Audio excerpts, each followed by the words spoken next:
And you're going to see that a lot of what we've already talked about in the fluid and electrolyte section is applicable here, okay? Now, burns. The risk of death increases in the very old and the very young. The very old and the very young. Now, let me talk about that for a second. You know, when you're older, you don't have as much sub-Q fat. So, therefore, the burn can go deeper, can it? But when you're talking about a child or someone very young, you're talking about body surface area. You know, when you're listening to the news and somebody's been badly burned, they always tell you how much of the body surface area that's affected. The greater the surface area affected, the greater the chance of death, which we're going to talk more about that. But let's pretend we have an adult who was burned their entire left arm and a baby that's burned their entire left arm. Which burn covered more body surface area? The baby, okay? And the greater the surface area affected, the greater the chance of death. Now, where do most burns occur? At home. At home. So we have to think about safety things here. Covering electrical sockets, making sure the hot water heater's not set too high, things like turning pot handles inwardly on the stove, not putting hot things on a table with a tablecloth because a toddler could pull on it. Safety considerations, okay? Now, after a burn, many different pathophysiological changes occur, and of course, I want to know why, because we've already said why is the key to critical thinking and application questions, and that's what A through G are going to tell us. Now, A, why does plasma seep out into the tissue? I bet your teacher said increased capillary permeability. Capillary permeability. Now, what does permeable mean? It means it's leaking. The heat has damaged the vessel, so leakage is occurring out of the vascular space. Out of the vascular space into the tissue. That's why burn people get so swollen and edematous, because their fluid is leaking out. But also, as that fluid leaks out, what is happening to the vascular volume? It's going down, really getting shocky. Now, when does the majority of this occur? I'm talking about the leaking out now. First 24 hours. The first 24 hours. That's why during the first 24 hours, the patient can become almost unrecognizable. Because one minute you look at them, and then they're just look like they're been badly burned. Then you come back 8 hours later, and all their fluid is gone out. They're just swollen terribly. Now, why does the pulse increase? Because anytime you're in a fluid volume deficit, pulse increases, right? What's your heart trying to do? Compensate and pump what little you have left around. Why does the cardiac output decrease? Because there's less volume to pump, or fluid. Less fluid to pump out. Less volume to pump out. Why does the urine output decrease? Because the kidneys are either trying to hold on or they aren't being perfused. Now, why is epinephrine secreted? Well, it's going to make you vasoconstrict to shunt blood to vital organs. Hey, now when you first become burned and you come in contact with all of this heat, you're going to vasodilate, which makes your pressure drop. That's why we were built to have these stress hormones like epi and norepi, because it makes you vasoconstrict, we said. Now, why are ADH and aldosterone secreted? See if you and your friend can fill in those blanks.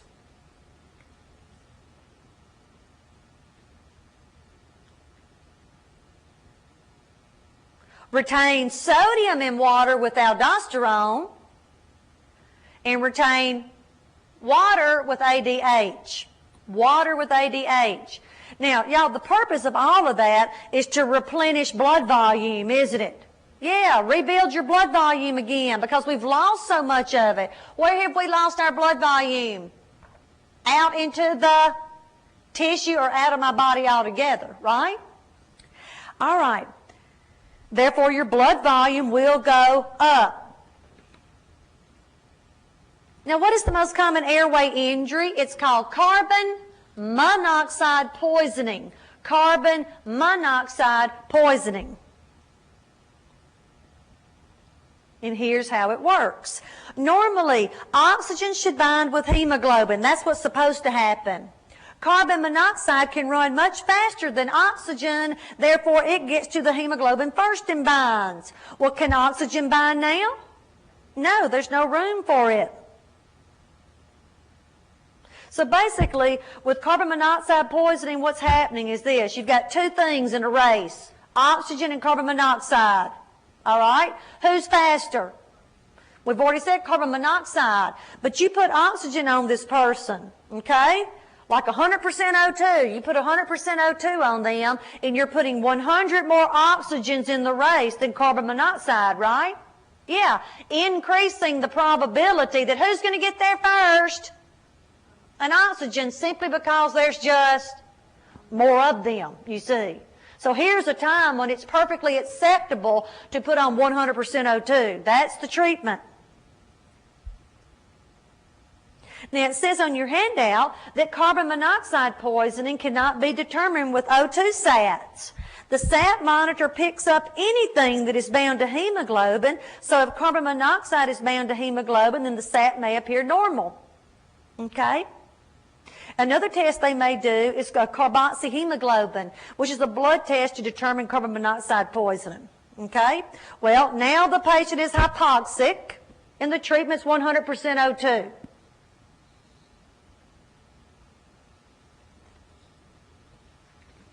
All right, on the next page. From this information, do you think it would be important to determine if the burn occurred in an open or closed space? Yes. When you see, because y'all think about it, if you were burned in a closed space, you will have inhaled more what? Carbon monoxide. Carbon monoxide. When you see a patient with burns to the neck, face, chest, you had better think what? Airway. And what might the doctor go ahead and do prophylactically? I heard two answers. I heard intubate and trach. Now what's the answer? Both are correct answers. Here's the test taking strategy. Least invasive first. Least invasive first. If you were the patient, wouldn't you prefer that they try the tube before they get out the scalpel? Yes. So intubate first, then trach would be a second option. Both answers are correct, y'all. But you've got to go for the least invasive first. You know, there's a chance when they start trying to put down that ET tube that it won't go down because so much swelling has occurred. Then they're going to have to trach the patient. Okay? A patient is burned over 40% of their body. How do you think this is determined? It's called the rule of nines. The rule of nines. Rule of nines, which is an estimate of the total body surface area burned. An estimate, right? So here's where you get to memorize some numbers, okay? Now, the head counts how much?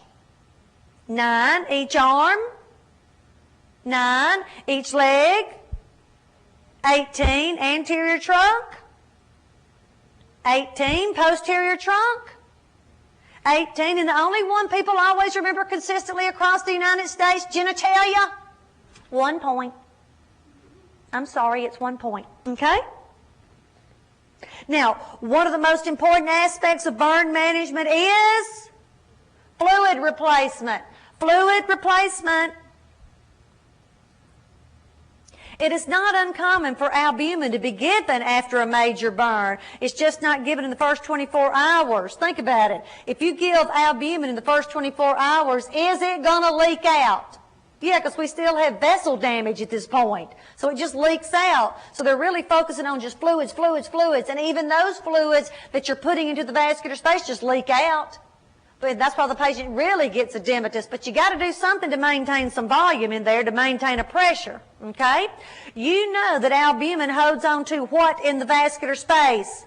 Fluid in the vascular space. This will increase or decrease the vascular volume. Increase the vascular volume. What will it do to kidney perfusion? Increase. What will it do to blood pressure? Increase. What will it do to cardiac output? Increase. Will this help correct the fluid volume deficit? Yes, because, y'all, with all of those things, we're putting more fluid where? In the vascular space.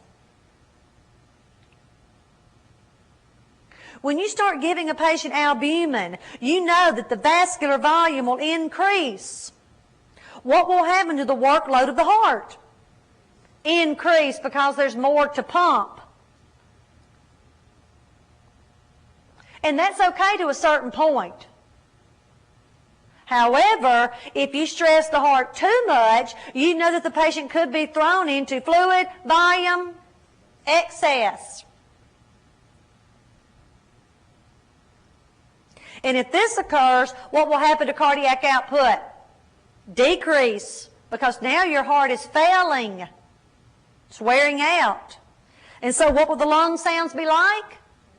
Wet, crackles, whatever you want to say. On any patient who is receiving fluids rapidly, what is a measurement you can take hourly to make sure you're not overloading them? Ask the person sitting next to you.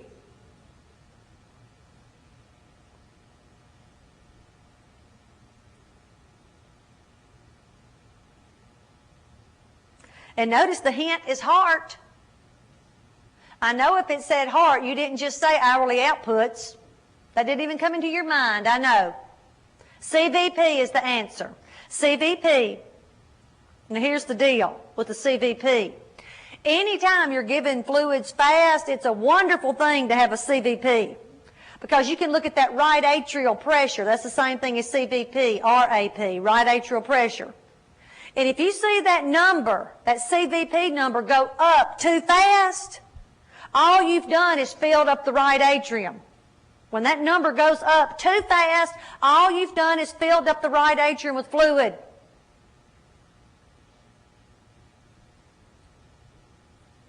And therefore, you're about to throw the patient into right-sided heart failure.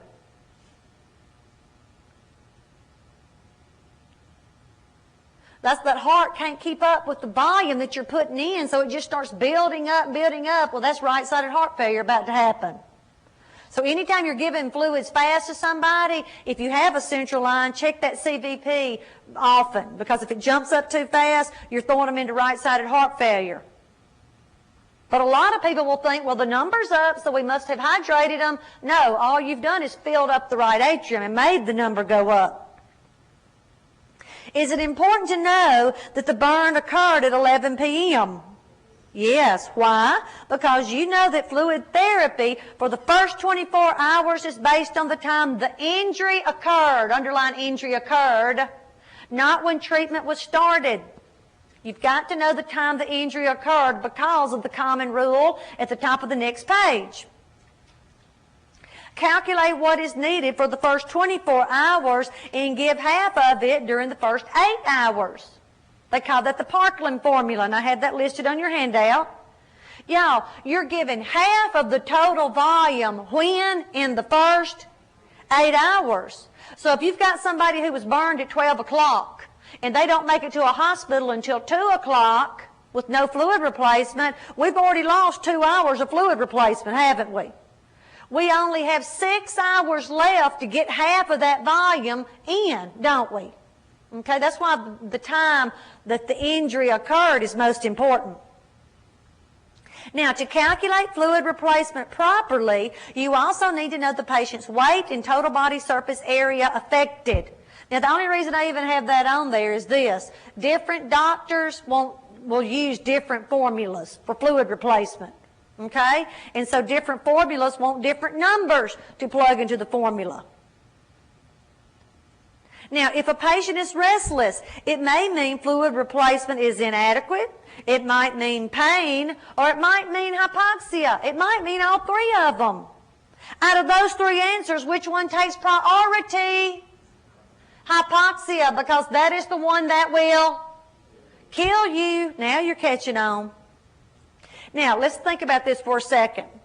If you've got somebody that's hypoxic, well, first of all, let's go back to the first semester of nursing school. Y'all all remember Maslow's triangle, don't you? Yes. And your teacher told you that on the bottom of the triangle that Air, like air, food, and water, those are your lower level needs. But your teacher told you that lower level needs come first. Your air, food, and water. Airway, that's why you always pick airway for everything, right? Okay. On NCLEX, pain is a higher level need. And your teacher told you that higher level needs come later. Rule, pain never killed anybody. Pain won't kill you. Now, if you're the patient, pain's a pretty high priority for you. But when you think like NCLEX is about keeping people alive, and pain never killed anybody. Now, why is this important? Because what if you have a question on NCLEX where you're coming out a report and you've got 4 patients to go see, and it says, which patient will you go see first? They're always going to put somebody in pain because they know new nurses are like, pain, you got to deal with that. Before you pick the pain, you look for something more life-threatening, like somebody going into shock, ICP going up, blood sugar dropping. You see what I'm saying, y'all? Pain will not kill you. You think it's going to kill you, and yes, pain can be a sign of worse things to come. But if it says which patient takes priority, before you pick pain, you better look for something more life-threatening. Now, am I saying as nurses we ignore people in pain? No, I'm saying if you want to get the question right on NCLEX, you go see the life-threatening thing first and send somebody else to relieve the pain. You still deal with it, okay? All right. Now, if you had to pick, which of the following would you choose to determine if a patient's fluid volume was adequate? Their weight or urine output? Here we're going to pick urine output with Burns. Y'all, all other times, daily weights would be my favorite answer. Now, here's what I always say. 99% of the time, daily weights are an excellent indicator of fluid volume status. Did you hear what I said? I said 99% of the time, weight is an excellent indicator of fluid volume status. Just not right here. This is the exception to the rule. Now, why is this a different time? Because in the burn patient, are you really putting the fluid to them fast? Yes, you're putting fluid to them. So what are you doing to their weight? I'm making their weight go up. So that's why weight isn't as good an indicator as the urine output here. Our patients' respirations are shallow. You know they are retaining what? CO2. Therefore, which acid-base imbalance will they have? Respiratory acidosis. Our patient was given only 5 milligrams of morphine when the order was for a max of 10. Why did the nurse do this? Well, the nurse might have been worried about the respiratory rate, for one thing. But also your teacher told you that you only give the smallest amount necessary to relieve the pain, right? Yeah, the smallest amount of narcotic necessary to relieve the pain. That's a standard.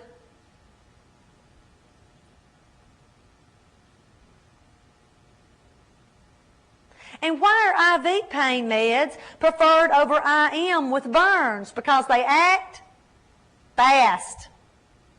They act fast. But also, you know that for an IM to even work, you've got to have a good muscle with good circulation. Do you have that with badly burned patients? No. Okay, so an IM's not going to do us much good anyway here.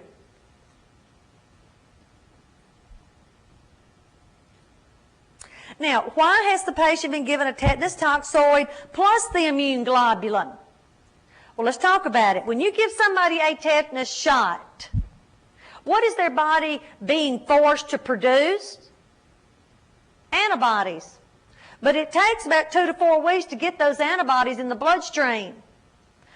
But y'all, when you've been badly burned, do you need protection from tetanus today? Yeah, we don't need to make them wait 2 to 4 weeks. That's why we go ahead and give them the what? Immune globulin. Anytime you see the words immune globulin, think immediate protection. Because what are you directly giving to this patient? Antibodies. You're giving them the antibodies with immune globulin. Now, notice it says active and passive immunity. With the tetanus shot, your body is having to work to make the antibodies, isn't it? Yeah, you're having to work to make the antibodies. That's why we call it active immunity. With the immune globulin, your body didn't have to work because you gave the patient the antibodies. That's why we call it passive immunity.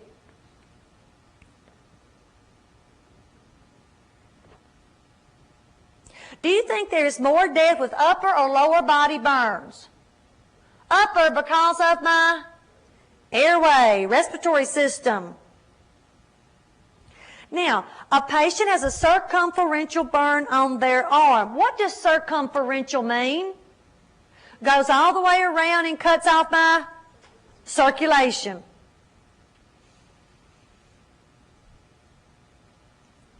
The second part of the question says, what should you be checking? Well, circulation, right? Now, tell your friend the 4 major checks you need to do when you're doing a circulatory check of an extremity. A circulatory check of an extremity. Ask your friend.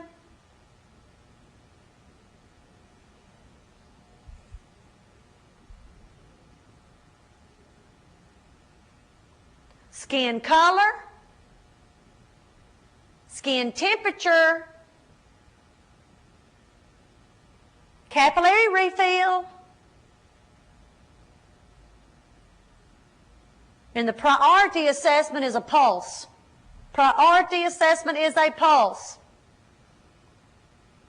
Skin color, skin temperature, capillary refill, pulse. Now, if your friend said turgor, you tell your friend that turgor is a hydration check, okay? And if they said sensation, that's true. Sensation is a sign of a circulatory problem, but I just like to reserve that one, sensation, for when I'm doing a neurovascular check, like with orthopedic injuries, okay?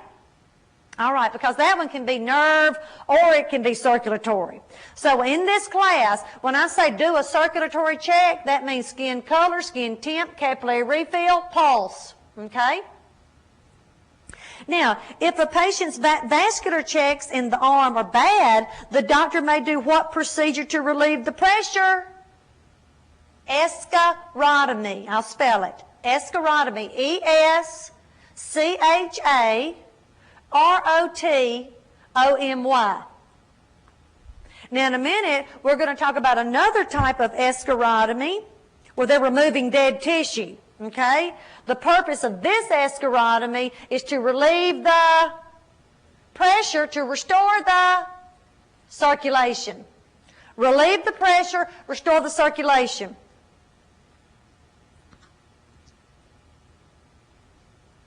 Now, I heard somebody say fasciotomy. Well, that's another way to relieve the pressures with a fasciotomy, but that is a deeper incision. You're cutting way deeper into the tissue, but that's still applicable here. Our patient was wrapped in a blanket to stop the burning process. Since the flames were gone, does that mean the burning process had stopped? No. What else could have been done to stop the burning process? Water. Ice water? No, just cool water. You never put ice on a burn. Never put ice on a burn because that causes too much vasoconstriction. Too much vasoconstriction. Well, how else did the blanket help? Well, it held in body heat and kept out the germs. Why is it important that jewelry be removed? Swelling, for one thing, okay, and then metal gets really hot, doesn't it? Okay. Now, what kinds of things do we look for to determine if any airway injury has occurred? Well, singed facial hair, dark sputum. And then if they've inhaled a lot of smoke, like they've been in a closed space, they'll have soot, the black stuff all over the face. Soot, S-O-O-T. So those are things that we look for. And when we see a lot of that, any of those things, you can anticipate that the doctor's going to want to go ahead and do what? Intubate, just to be on the safe side. Because what is that airway about to start doing? Swelling. A Foley was inserted so you could measure urine output. How often will this need to be monitored? Hourly. Is it possible that when you insert the catheter that no urine will return? Yes. Why? Because the kidneys are either attempting to conserve the fluid or they might not be being perfused adequately. You know, if you're not perfusing your kidneys adequately, you're not going to make urine. Okay? Now, what would you do if the urine was brown or red? Well, the first thing I want you to know is that is normal after a major burn. Normal after a major burn, but I'm still worried about it. It's normal after a major burn, but we are still worried about it. Now, let's talk about that for a second. Do you agree that with burns that there's a lot of cellular destruction? Yeah. When cells rupture, y'all, they release heme. That's the pigment. That's what's discoloring the urine. Okay, so the color of the urine is not a big deal, but you got to think about what that discolored urine means. You've got a lot of broken down cells in the body. There's only one way that broken down cells can escape from your body, and that is through the kidneys. So when I see that discolored urine, I know we've got broken down cells. Now here's the number one concern. Broken down cells can clog up your kidneys. Broken down cells can clog up your kidneys.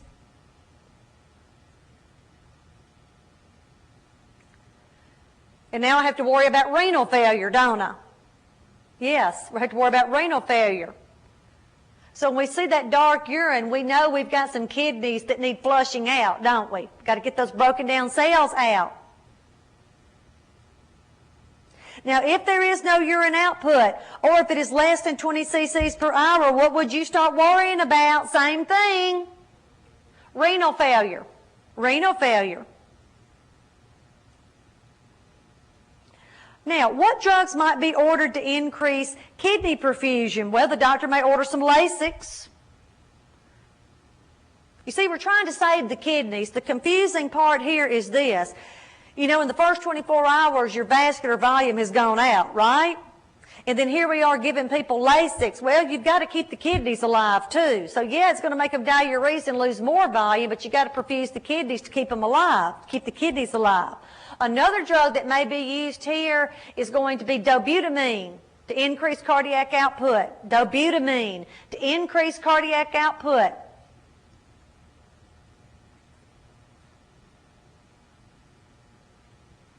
And you know that anytime you're increasing cardiac output, you're perfusing your kidneys more, aren't you? Yeah, perfusing your kidneys more.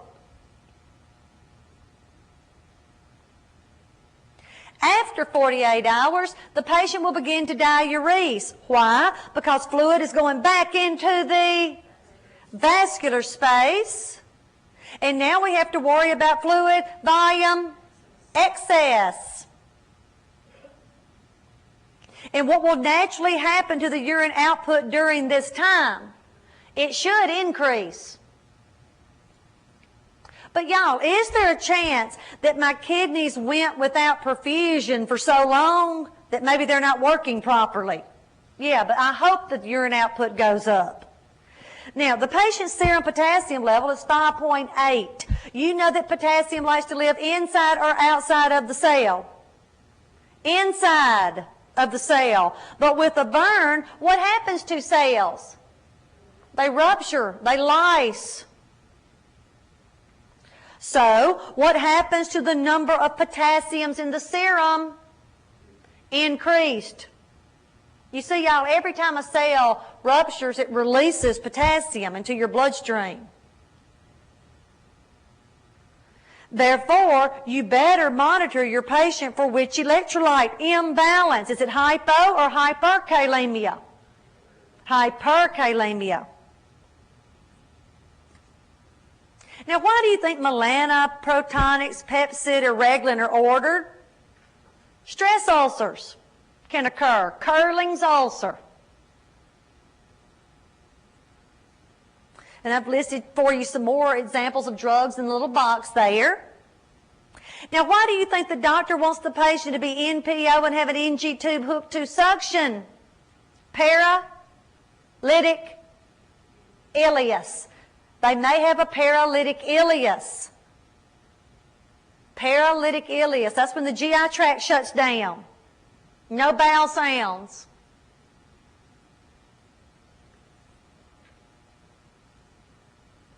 And if a patient doesn't have bowel sounds, what will happen to the abdominal girth? Increase.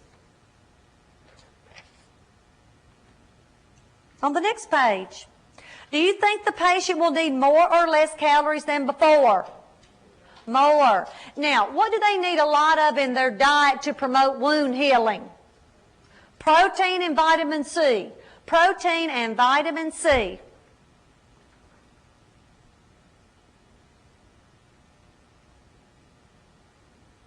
And the NG tube will be removed when you can hear what? Bowel sounds. When you start GI feedings, what could you measure to ensure that the supplement was moving through the GI tract okay? Residuals, that's right, gastric residuals. Now, just a common order here is this. Hold feeding if residual greater than 50 or 100. It just depends on your doctor, okay? So what you do is you get you a big old syringe, right? And you aspirate stomach contents.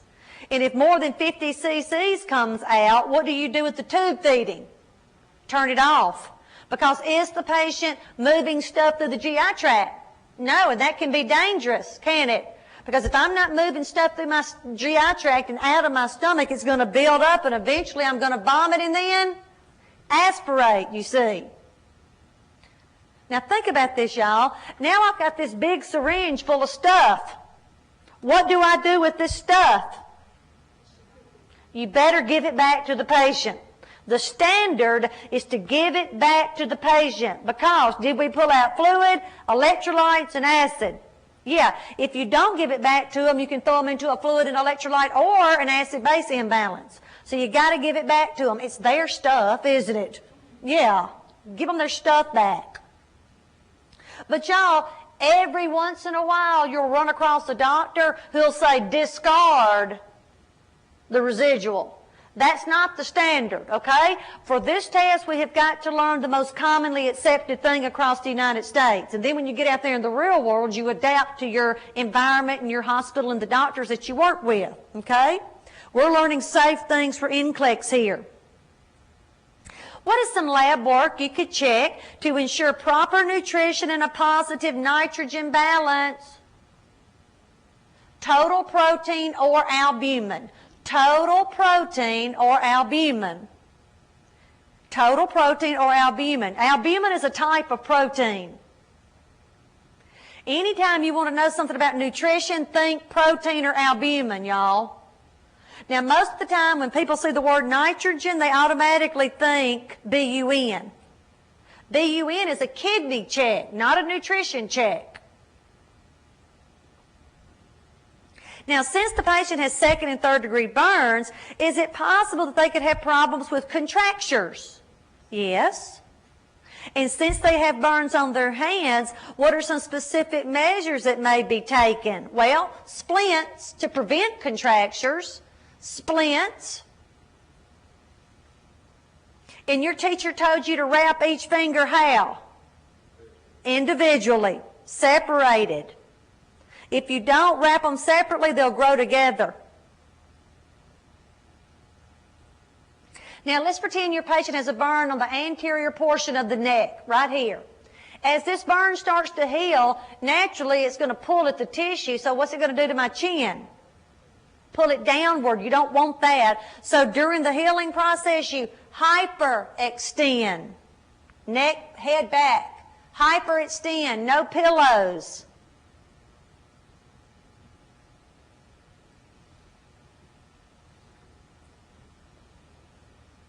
Now, if a patient has a perineal burn, what do you think the number one complication will be?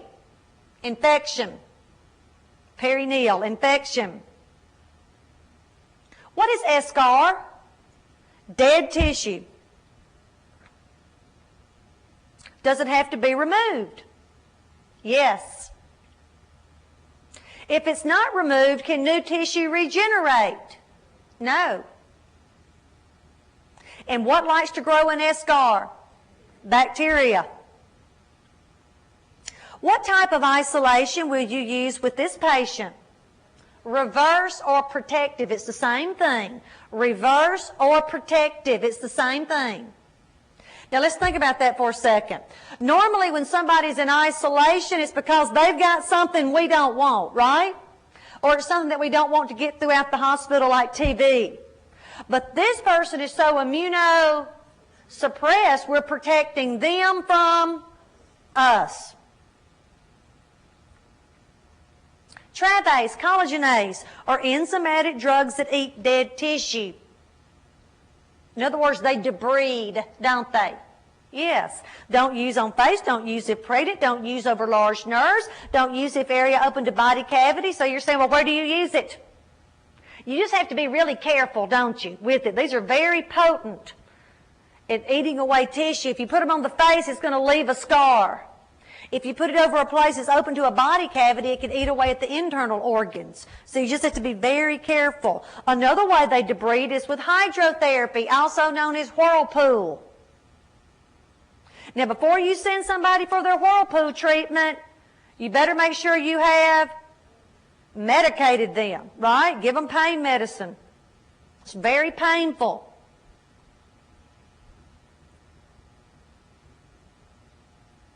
On the next page,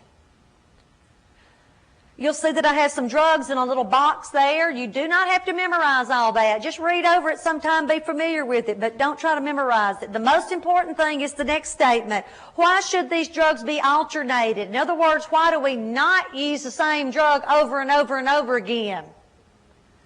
The bacteria will build tolerance, resistance. The bacteria will build tolerance or resistance. They'll get used to it, in other words. It says broad-spectrum antibiotics are avoided to prevent super or secondary infections. However, they will be used until the wound cultures have returned. Now, what will a broad-spectrum kill? Everything. That's not good, because you don't want to kill the normal flora too, but while you're waiting for the cultures to come back, you got to give the patient something, because it takes about 72 hours to get cultures back. You can't let a burn patient go 72 hours without some form of antibiotic. Now, I want you to do something for me. I want you to tell the person next to you the most important thing to know about obtaining wound cultures and antibiotics. Antibiotics. Tell your friend, what's the most important thing to know about wound cultures and starting antibiotics?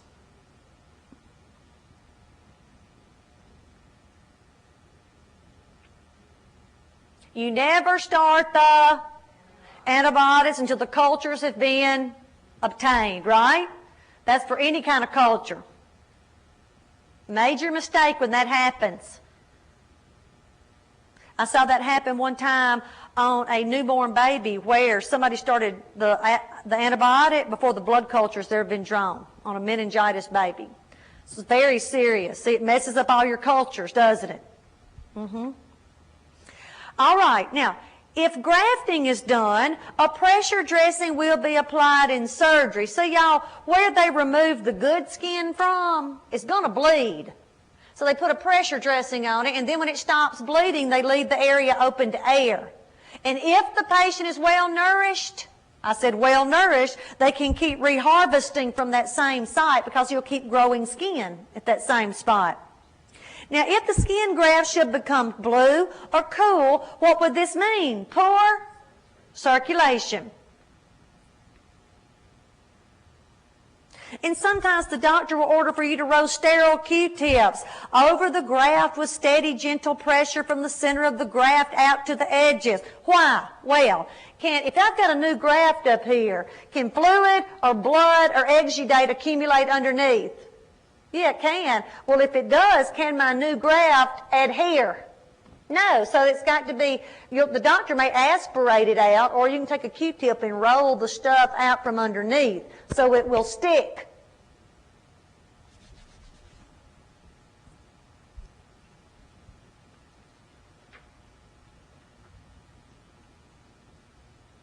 If a patient has a chemical burn, what do? Flush with water. Flush with water. However, if it were a powdered chemical, what should you do with the powdered chemical first? Brush it off.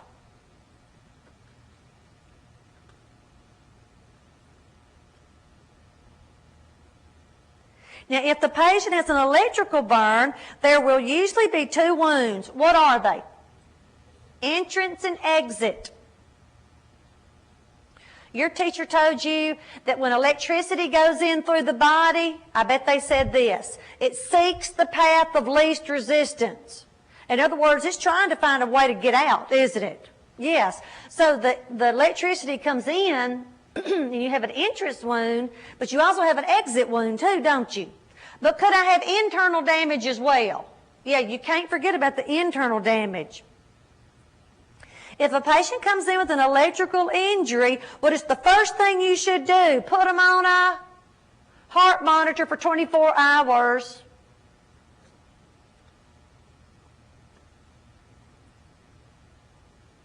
Because what arrhythmia is this patient at high risk for? VFib. And you know that when somebody goes into VFib, we need to know it fast, right? So we can hurry up and shock them, defibrillate them.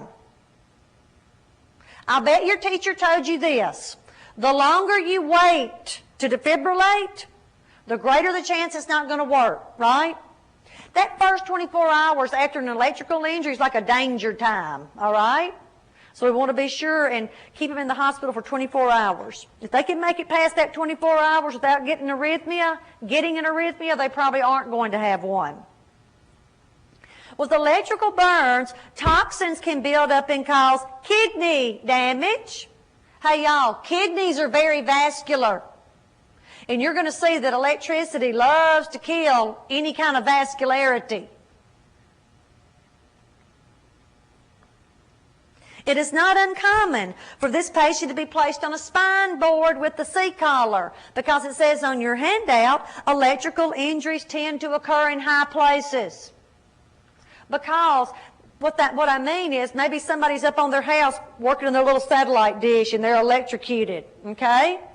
I know that I've seen a case before where somebody was working on a billboard and the metal device they were using to help put up the billboard went up into the light socket and they fell down. So C-spine injuries are very common because electrical injuries tend to occur in high places. Now, are amputations common?